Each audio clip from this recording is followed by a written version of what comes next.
namang certified crush ng bayan kayo, kapatid. Sir Chief pala, ano po ang feeling? Hindi ko naman na-feel. At yun nga po ang nagpapagwapo po sa inyo kasi hindi nyo po feel. Hindi nyo alam na nagpapagwapo kayo. Ayan. At ito po, meron po kami na research. Ayan, may mga trivia kami about si Sir Richard. Trivia number 1. Ay, noon po pala, gusto niyo pong magpare. Totoo po ba yun? Nung bata ako, mag-high school pa lang. Feeling ko parang calling ko. Talaga po. Pero alam ko, parang gusto mo rin yata magmahal.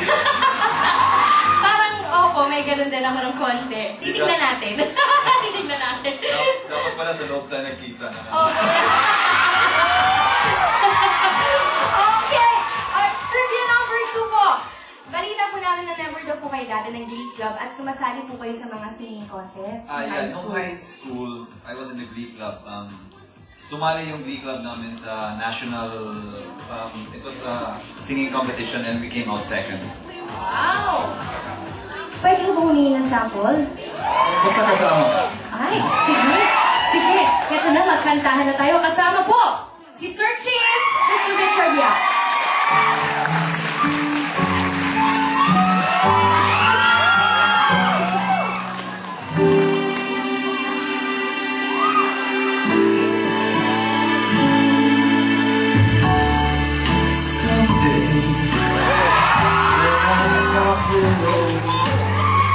And the world is cold, I will feel a glow just thinking of you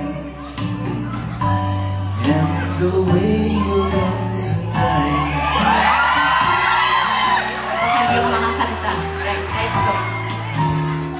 You're lovely with your smile so warm and your cheeks so soft.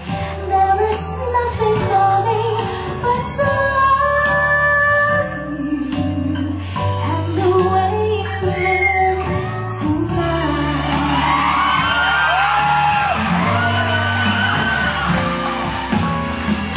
With each word, your tenderness grows, tearing my feet apart. And that breath that recalls your clothes, it touches my foolish heart. Love me, never change. Keep that breathless charm. Won't you please arrange it? 'Cause I love you, just the way you look tonight.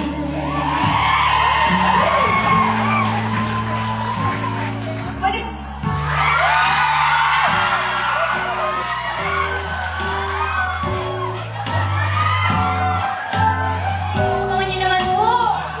Para ikaw lang.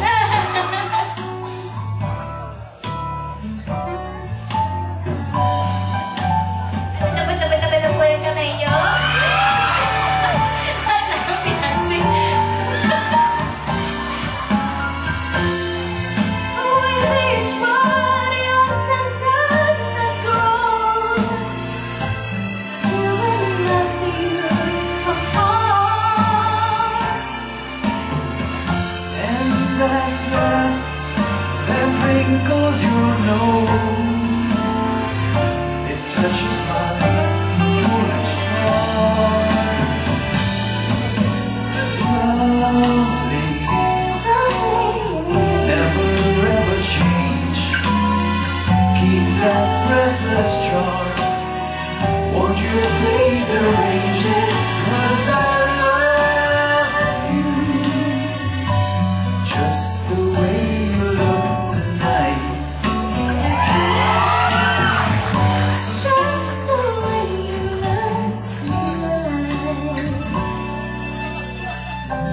Just the way you look tonight.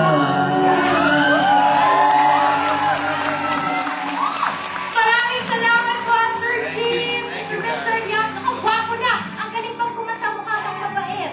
humble pa. Ano po naman? Thank you. Maraming salamat po at thank you din po sa uling kaiha.